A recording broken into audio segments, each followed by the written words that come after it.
On Mother's Day, my daughter gave her mother-in-law a $20,000 ring and a cruise. I got a $5 plastic flower and a note. The next day, she called me 28 times. Please, Mom, don't sell the company.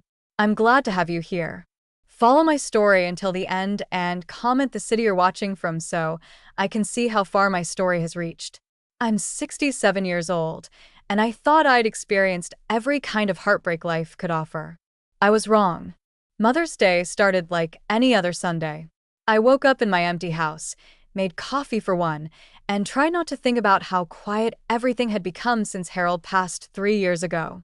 The silence used to comfort me, but lately, it just reminded me of all the conversations that would never happen again. Oilia had called the night before, her voice distant and formal. Mom, we're having brunch at David's mother's house tomorrow. You should come. 1 o'clock sharp. Should come. Not we'd love to have you, or please join us. Just an obligation disguised as an invitation. I arrived at Patricia's house precisely at 1 o'clock. The driveway was already full of expensive cars, and I could hear laughter spilling from the backyard.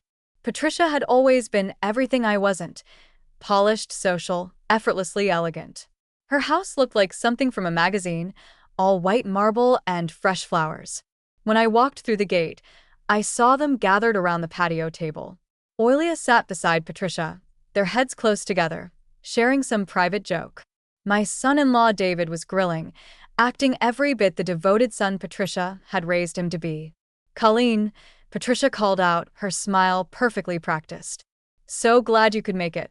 Oilia looked up and gave me a quick nod. Mum. You can sit over there. She gestured to an empty chair at the far end of the table, away from the main conversation.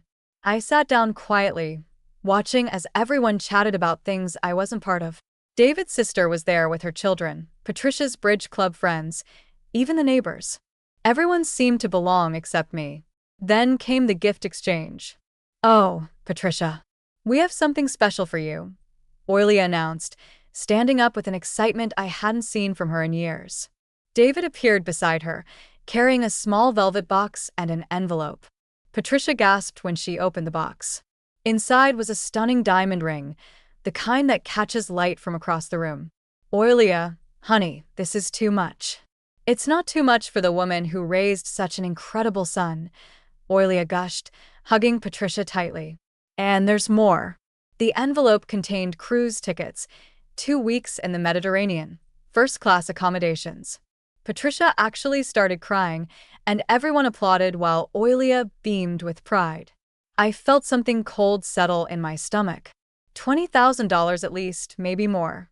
And now for Grandma Colleen, David said, though his voice had lost some of its enthusiasm. Oilia walked over to me carrying a small gift bag. Inside was a plastic flower, the kind you'd find at a dollar store, and a card that looked like it had been grabbed from a drugstore rack at the last minute. I opened the card. The printed message said, "Happy Mother's Day." And underneath, in Oilia's handwriting, "Thanks for everything, Mom. Thanks for everything." Like I was the cashier at a grocery store. The table went quiet. I could feel everyone staring, waiting for my reaction. Patricia cleared her throat uncomfortably. Even David looked embarrassed. "It's lovely," I managed to say, my voice barely above a whisper. "Thank you, dear." But Oilia had already turned back to Patricia, launching into an animated story about the cruise destinations they'd chosen. The conversation moved on without me, and I sat there holding my $5 plastic flower, feeling smaller than I had in years. I stayed for another hour, watching my daughter lavish attention on a woman she'd known for 12 years while treating me like an afterthought. When I finally said I needed to leave, Oilia barely looked up. "Thanks for coming, Mom. Drive safe." The drive home was a blur. I kept thinking about that ring, those cruise tickets, the pure joy on Oilia's face when she gave them. When was the last time she'd looked at me that way? When was the last time she'd put thought into anything she gave me? I pulled into my driveway and sat in the car for a long time, staring at that ridiculous plastic flower. 43 years of being her mother, and this is what I was worth, a last-minute afterthought from the clearance aisle. That night, I couldn't sleep. I kept replaying the scene, wondering where I'd gone wrong. I'd built a successful company from nothing, employed dozens of people, contributed to my community. But somehow I'd failed at the one thing that mattered most, being worthy of my daughter's love. I got up and walked to my home office, where I kept all the important documents, financial statements, tax returns, business contracts, everything that represented my life's work. And that's when I started to wonder what exactly I had built all of this for. The sleepless night turned into a sleepless week. I couldn't stop thinking about that plastic flower, about the way Oilia had looked at Patricia with such genuine affection. It ate at me like a physical ache. I decided I needed answers. Not the kind that come from confrontation or dramatic conversations, but real answers. The kind hidden in bank statements and old receipts. I spent the next Saturday in my office, pulling out filing cabinets I hadn't touched in years. Harold used to tease me about being a pack rat, keeping every document, every receipt. You never know when you might need proof, I'd tell him. I never imagined I'd need proof of my own motherhood. The first file I opened was labeled Oilia College. Inside were tuition payments, room and board receipts, and dozens of smaller expenses I'd forgotten about. Books, a laptop, even parking tickets she'd gotten on campus. $47,000 total, not including the car I'd bought her junior year when hers broke down. But that was just the beginning. I found the folder marked Wedding O&D. $58,000 for a single day. The venue, flowers, catering, her dress, the photographer. I'd insisted on paying for everything because I wanted her day to be perfect. David's parents had contributed a case of wine. Then came the house files. When Oilia and David got married, they'd wanted to buy a home in the exclusive Riverside district. Their combined income wasn't enough for the mortgage on the house they wanted, so I'd co-signed. Then, when David's business hit a rough patch 2 years later, I'd quietly taken over the mortgage payments for 6 months. They never knew I'd made sure of that. The car payments were next. 3 different vehicles over the years, each one just a loan until we got back on our feet. Somehow those loans never got repaid, and I never asked. I just quietly absorbed the payments into my monthly expenses. But it was the emergency fund that really got to me. In 2019, David's landscaping business had nearly gone under. He'd made some bad investments, trusted the wrong people. They were facing bankruptcy. Oilia had called me crying, begging for help. I'd transferred $85,000 that same day. No contracts, no payment plans, just a mother helping her child. They'd bought the boat 6 months later. I sat back in my chair, staring at the calculator display. Over the past 15 years, I'd given or spent nearly $400,000 on Oilia and David. College, wedding, house, cars, business bailouts, and countless smaller expenses I'd stopped tracking years ago. $400,000, more than most people see in a lifetime. And yesterday, I'd gotten a plastic flower. The really painful part wasn't the money. I'd made good investments over the years and built a successful consulting firm. I could afford to be generous. The painful part was realizing that my generosity had become invisible to Oilia, expected, taken for granted. I pulled out my phone and scrolled through our text conversations from the past year. Her messages were brief and functional. Can you pick up the dry cleaning? David needs to borrow your truck. The kids need school supplies. Always asking, never offering. Never a random, "How are you, Mom?" or "Thinking of you." But Patricia got cruise tickets and diamond rings. I found myself opening my laptop and looking up the mortgage on Oilia's house. Still in my name, of course. The payments came directly from my business account, automated years ago, so I wouldn't have to think about it. That business account, I pulled up the monthly statements and started going through them line by line. David's lawn service maintained the grounds at 3 of my commercial properties. I paid him 30% above market rate, though I'd never mentioned that. Oilia's part-time bookkeeping work for my smaller clients brought her $1,200 a month for maybe 6 hours of work. They weren't just my daughter and son-in-law. They were my dependents. Adults in their 30s who'd structured their entire lifestyle around my financial support. And somehow, I'd become the villain in their story. The distant mother who didn't understand them, who couldn't relate to their lives. They'd painted me as cold and disconnected, while living off my generosity. I closed the laptop and looked around my office. Photos covered the wall, heralding me at various company events, awards from the Chamber of Commerce, newspaper clippings about business successes. But there were no recent pictures of Oilia and me together. She'd stopped wanting to take photos with me years ago. The clock on my desk read 4:30 p.m.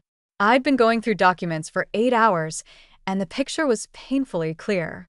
I'd spent years trying to buy my daughter's love, and all I'd accomplished was teaching her that I was a source of money, not affection.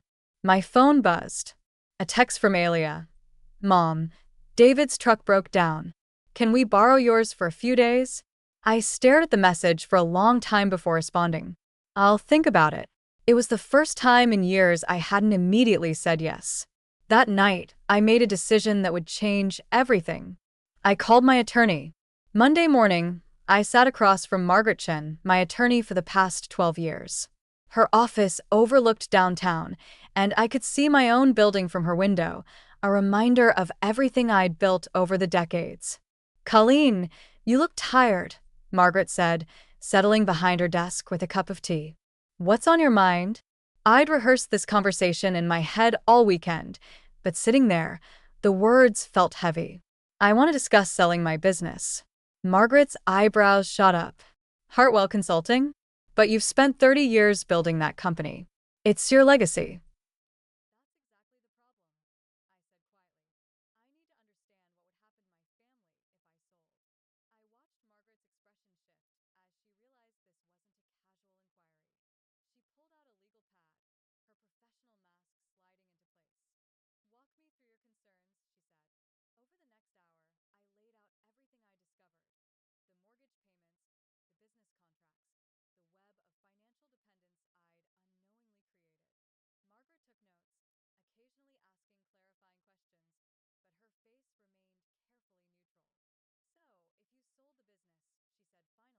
That's exactly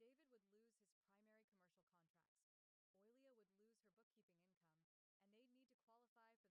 expression shift as she realized this wasn't a casual inquiry. She pulled out a legal pad, her professional mask sliding into place. Walk me through your concerns, she said. Over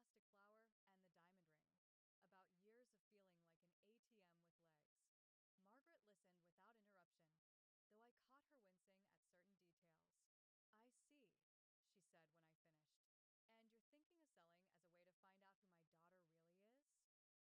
occasionally asking clarifying questions, but her face remained carefully neutral. So, if you sold the business, she said finally, David would lose his primary commercial contracts. Oilia would lose her bookkeeping income, and they'd need to qualify for their mortgage independently. Exactly. Margaret leaned back in her chair. Colleen, can I ask what prompted this? Last time we spoke, you were talking about expanding the business, maybe bringing Oilia in as a partner. I told her about Mother's Day, about the plastic flower and the diamond ring, about years of feeling like an ATM with legs. Margaret listened without interruption, though I caught her wincing at certain details.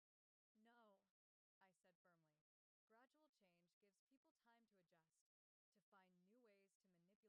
see, she said when I finished. And you're thinking of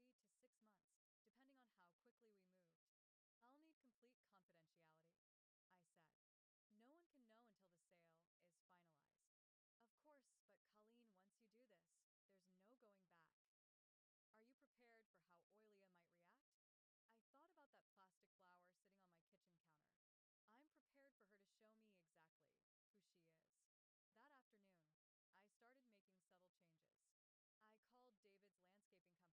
a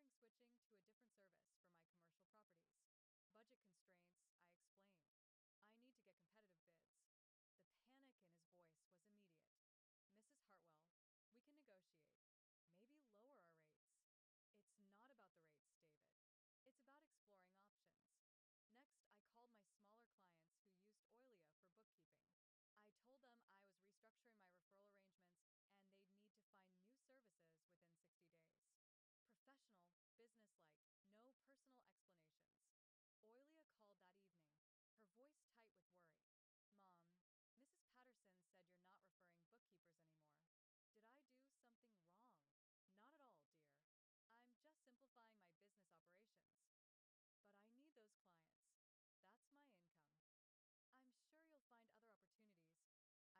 to find new ways to manipulate the situation. If I'm going to do this, it needs to be clean. We spent another hour discussing the logistics. Margaret had contacts in the business brokerage world, people who specialized in consulting firms. She estimated the process would take 3 to 6 months, depending on how quickly we moved. I'll need complete confidentiality, I said. No one can know until the sale is finalized. Of course, but Colleen, once you do this, there's no going back. Are you prepared for how Oilia might react? I thought about that plastic flower sitting on my kitchen counter. I'm prepared for her to show me exactly who she is. That afternoon, I started making subtle changes. I called David's landscaping company and told them I was considering switching to a different service for my commercial properties. Budget constraints, I explained. I need to get competitive bids. The panic in his voice was immediate. Mrs. Hartwell, we can negotiate. Maybe lower our rates. It's not about the rates, David. It's about exploring options. Next, I called my smaller clients who used Oilia for bookkeeping. I told them I was restructuring my referral arrangements and they'd need to find new services within 60 days. Professional, businesslike, no personal explanations. Oilia called that evening, her voice tight with worry. Mom, Mrs. Patterson said you're not referring bookkeepers anymore. Did I do something wrong? Not at all, dear. I'm just simplifying my business operations. But I need those clients. That's my income. I'm sure you'll find other opportunities, I said calmly. You're very capable. There was a long pause. Mom, is everything okay? You've been acting strange lately. I'm fine, Oilia. Just busy with some business matters. After I hung up, I sat in my kitchen staring at that plastic flower. For the first time in years, I felt something I'd almost forgotten: control. Not the kind that comes from writing checks or solving problems, but the kind that comes from making your own choices. The next few weeks fell into a routine. I met with potential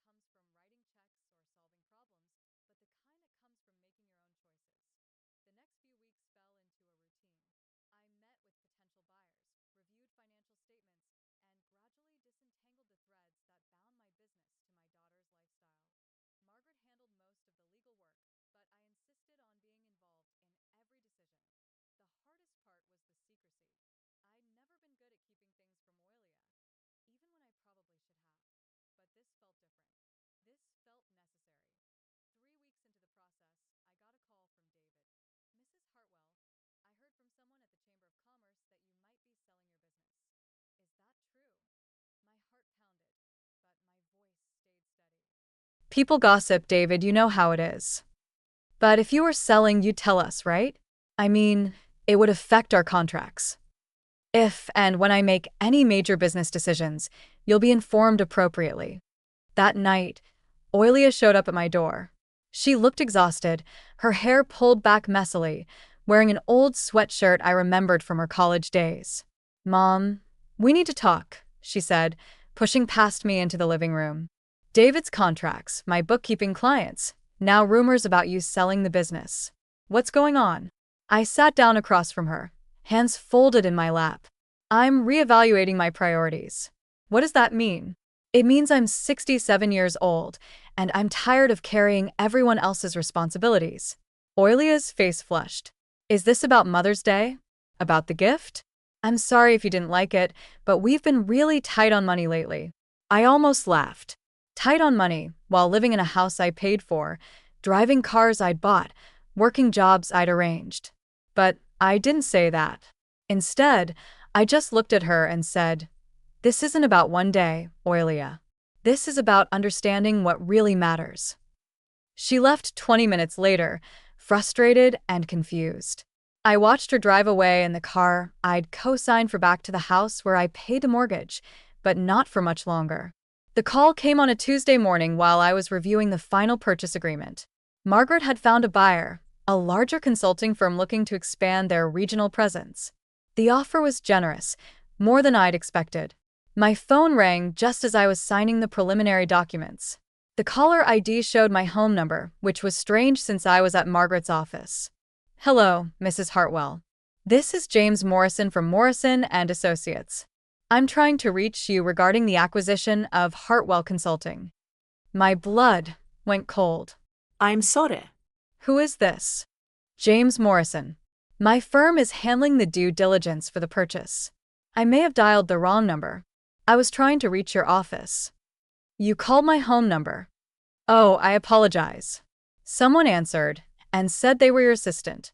They gave me permission to discuss the details of the sale. I closed my eyes. Only one person had a key to my house. Only one person would answer my phone and pretend to have authority they didn't possess.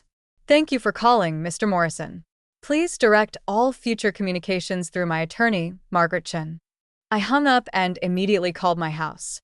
It rang 4 times before Oilia answered. Mom's house, this is Oilia. What are you doing in my house? There was a pause. Then her voice changed completely. Mom, I thought you were at some meeting. I just came by to water your plants. I don't have plants that need watering. Another pause. Longer this time. Okay, fine. I was looking for something. David said you might have some old tax documents he needs. And you answer my phone because it kept ringing. I thought it might be important. I could hear the lies crumbling in her voice. Oilia, I'm coming home. We need to talk. The drive from Margaret's office to my house took 15 minutes, but it felt like hours. I kept replaying that phone call, the way Oilia had pretended to be my assistant, authorized to discuss confidential business matters. The audacity of it was breathtaking. When I pulled into my driveway, Oilia's car was still there. I found her in my home office, sitting at my desk with papers scattered around her. She looked up when I walked in, her face a mixture of defiance and guilt. "Find what you were looking for?" I asked. She gestured to the documents. "Mom, what is this? You're really selling the company." I walked over and started gathering the papers. Purchase agreements, financial statements, confidentiality documents, everything she shouldn't have seen. "These are private business matters." "Private? Mom, this affects all of us. David's business depends on your contracts. My income comes from your referrals. You can't just sell without talking to us." I stopped collecting papers and really looked at her. She was 35 years old, sitting in my chair at my desk, demanding explanations for decisions about my own business. When had I allowed this to happen?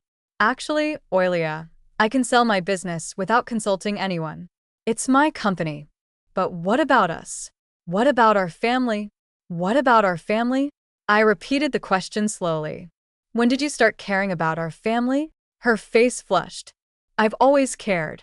You're my mother." "Am I? Or am I your bank?" The silence stretched between us.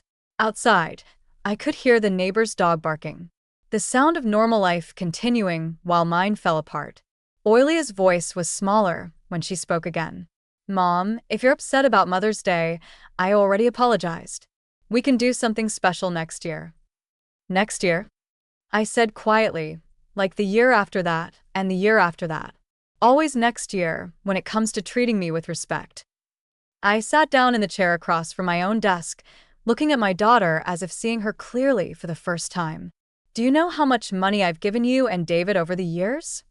She shifted uncomfortably. "We never asked you to keep track." $400,000, not including the mortgage I'm still paying on your house, or the business contracts I've arranged for David, or the referrals that provide your income. Oilia's mouth opened, then closed.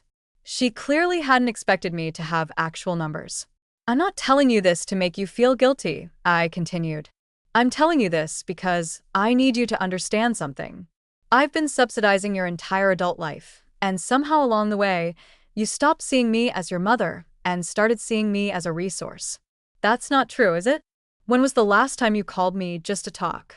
When was the last time you asked how I was doing? How I was handling your father's death?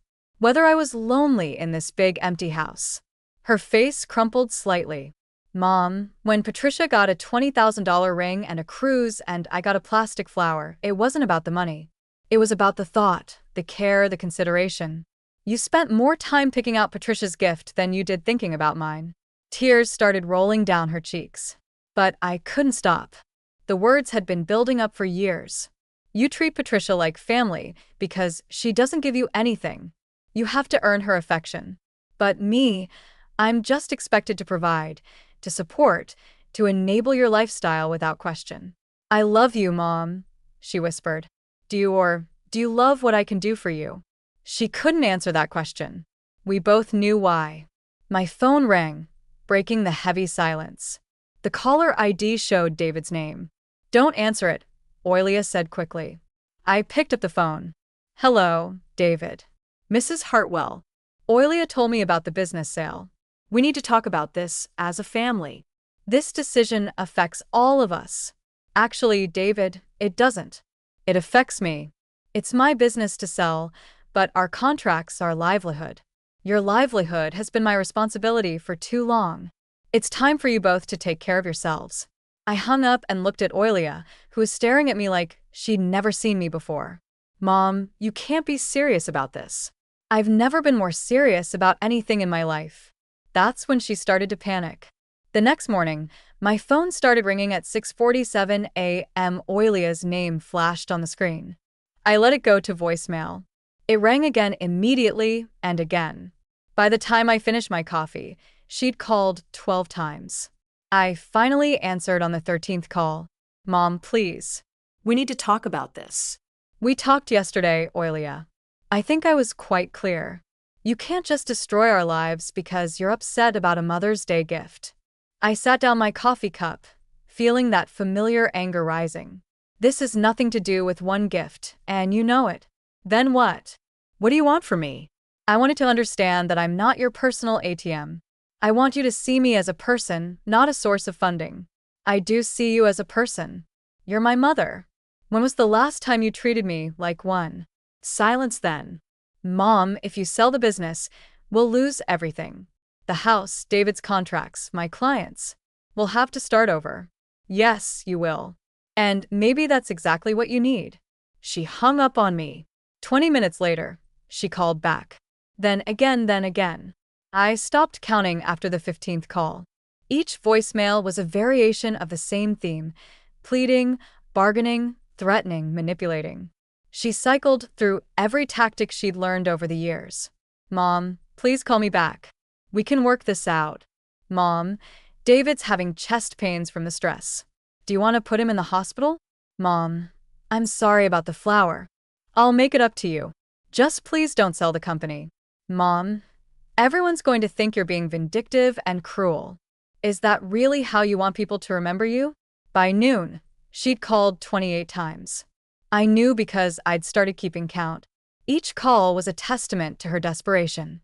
She was finally understanding what I'd been trying to tell her, that her entire life was built on my generosity, and I was tired of being taken for granted.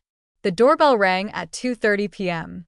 I looked through the peephole and saw Oilia standing on my porch, her eyes red and swollen.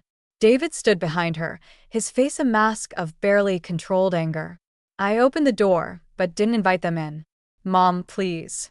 Oilia started immediately. We need to talk about this like adults. We tried that yesterday. You weren't interested in talking. You were interested in accessing my private documents and pretending to be my assistant.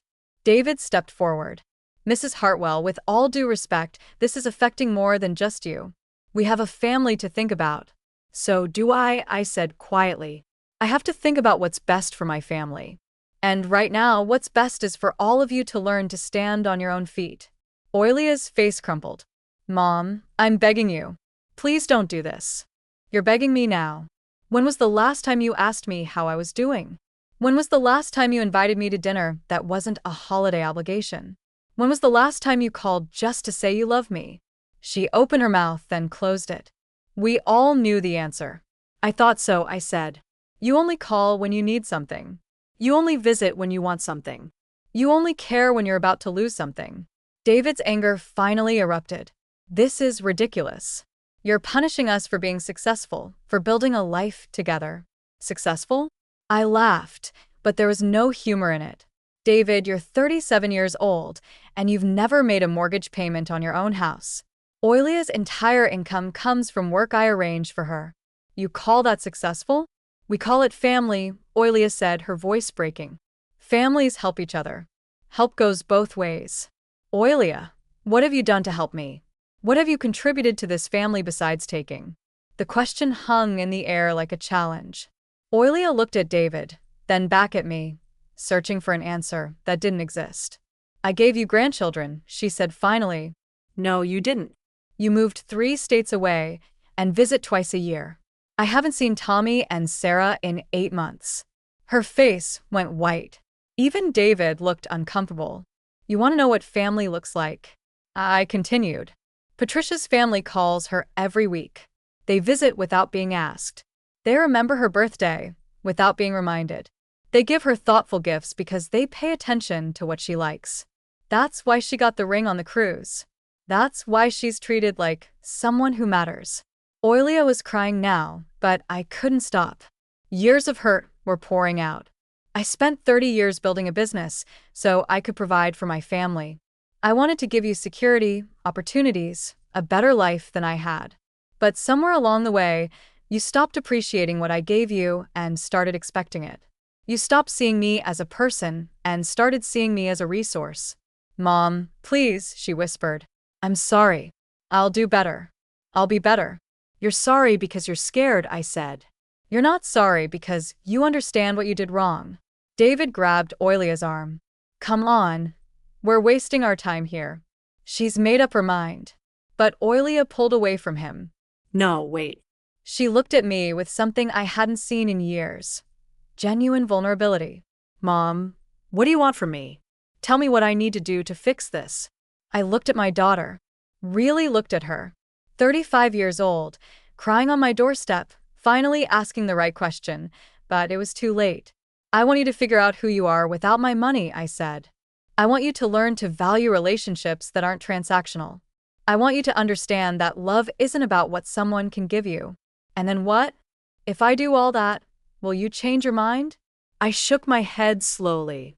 Oilia, I'm not selling the business to punish you. I'm selling it to free myself. I'm 67 years old, and I want to find out what my life looks like when I'm not responsible for everyone else's choices. I stepped back and started to close the door. Mom, wait. She called out. I love you. I really do love you. I paused, my hand on the doorknob. I love you too, Oilia. That's why I'm doing this. Then I closed the door and listened to her cry on my porch for the next 10 minutes before they finally drove away. The sale would be final in 2 weeks. 3 months after the sale closed, I was sitting on the porch of my new cottage, watching the sunset paint the lake in shades of gold and pink. The house was smaller than what I'd left behind, but it was mine in a way the old house never had been. No memories of failed expectations, no rooms that echoed with disappointment. The move had been surprisingly easy. 30 years of business files, contracts, and correspondence, all boxed up and stored away. I kept only what mattered. A few photos, Harold's favorite books, and the quilt my mother had made when Oilia was born. The cottage came furnished, which suited me perfectly. I didn't want to drag the past into this new life. The previous owners had left behind simple, comfortable furniture and a garden that needed tending. I'd never had time for gardening before, but now I had nothing but time. Oilia hadn't called in 6 weeks. The silence hurt, but it also brought clarity. I'd spent so many years measuring my worth by her approval, her visits, her needs. Now I was learning to measure it by my own peace of mind. The business sale had provided more than enough money for a comfortable retirement.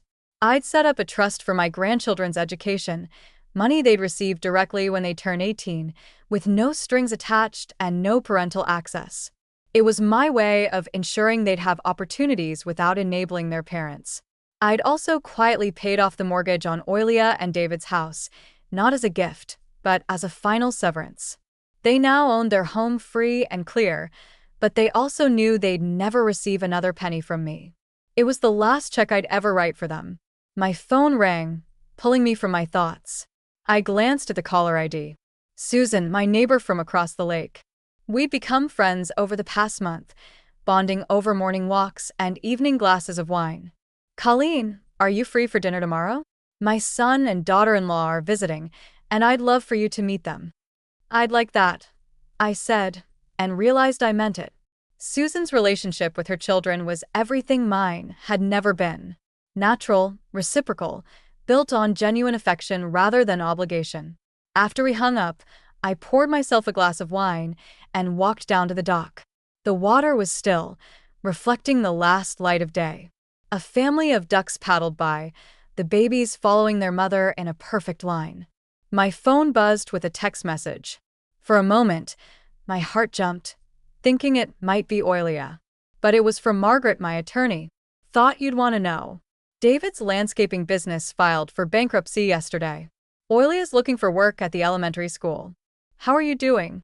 I stared at the message for a long time before responding. I'm doing well. Thank you for letting me know. I felt sadness for them, but not guilt. They were adults who'd made choices. Now they were learning to live with the consequences, just like everyone else. A loon called across the water, its haunting cry echoing off the hills. I'd never heard that sound before moving here. There were a lot of things I'd never experienced while I was busy being responsible for everyone else's life. Tomorrow, I was starting a pottery class in town. Next week, I'd signed up for a book club. Small things, but they were mine, chosen because they interested me, not because someone else needed me to do them. The strangest thing about this new life was how light I felt. For years, I'd carried the weight of other people's problems, their poor decisions, their financial struggles. I'd thought that weight was love, but it wasn't. It was enabling, and it had hurt us all. Real love, I was learning, sometimes meant saying no. Sometimes it meant letting people struggle, so they could grow. Sometimes it meant walking away so they could find their own strength. 6 months later, I got a letter, not a phone call or a text, but an actual handwritten letter. The return address was Oilia's, but the handwriting was different, more careful, more deliberate. Dear Mom, it began. I've been trying to write this letter for months, but I never knew what to say. I kept wanting to ask you to come back to fix things, to make everything the way it was before, but I finally understand that the way things were before wasn't good for any of us. I set the letter down and took a deep breath before continuing. David and I are getting divorced. I know you probably heard about the bankruptcy, about me working at the school. It's been the hardest year of my life, but also the most honest. I had to learn who I was without your money, without your safety net. I had to figure out how to take care of myself. I'm not writing to ask for anything. I'm writing to say I'm sorry. I'm sorry for taking you for granted. I'm sorry for treating you like an obligation instead of a person. I'm sorry for all the years I wasted being angry at you for things that weren't your fault. I understand now why you sold the business. You weren't punishing me. You were freeing both of us. I just wish it hadn't taken me this long to see it. I don't expect you to forgive me, and I'm not asking you to. I just wanted you to know that I finally understand what you tried to tell me.